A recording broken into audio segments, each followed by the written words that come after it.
இந்த மாதிரி அழகான குட்டி மாலை கட்டணுன்னு உங்களுக்கு விருப்பமா? ஆனால் கட்டத் தெரியாதா? கவலைப்படாதீங்க. இந்த கார்ட்போர்ட் வச்சு கட்டிடலாம். எப்படி கட்டுறதுன்னு நான் காட்டுறேன் உங்களுக்கு.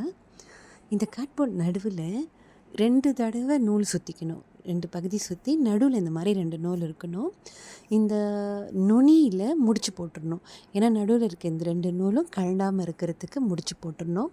இன்னொரு பகுதி 3வது பகுதி கொஞ்சம் நீளமாக ஒரு நூலை விடணுங்க. அந்த நூல் தான் ரொம்ப முக்கியம். அப்படி முடிச்சு போட்டுட்டு தொங்கலில் ஒரு நீளமான ஒரு நூலை விட்டுறணும்.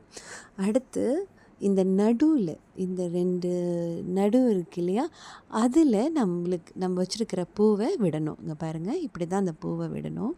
விட்டுட்டு இந்த 3வது எக்ஸ்ட்ராவாக ஒரு நூல் வச்சுருந்தோம் இல்லையா, அதை பாருங்கள், இப்போ வலது பக்கம் இருக்கு இல்லையா, இந்த 2 நூலையும் தூக்கி அடியில் விடணுங்க. அடியில் விட்டு மறுபடியும் வலது பக்கம் விட்டு ஒரே இழு, அவ்வளோதான். மறுபடியும் காட்டுறேன் பாருங்கங்க. அந்த நூலை எடுத்து உங்கள் வலது பக்கம் இருக்கும், கரெக்டாக வலது பக்கம் வச்சுக்கோங்க. இப்போ நான் பூவை உள்ளே விடுறேன், நூலை எடுக்கிறேன் வலது பக்கம். இப்போ நடுவில் அந்த 2 நூலையும் நம்ம தூக்கணும். தூக்கி அடியில் விட்டு இழுக்கணும். எவ்வளோதாங்க. இதே மெத்தடில் நீங்கள் செஞ்சுட்டு வந்தீங்கன்னா சுலபமாக சீக்கிரமாக எந்த மாதிரி பூ வச்சுருந்தாலும் ஒரு குட்டி அழகு மாலையை நீங்களே உருவாக்கலாம்.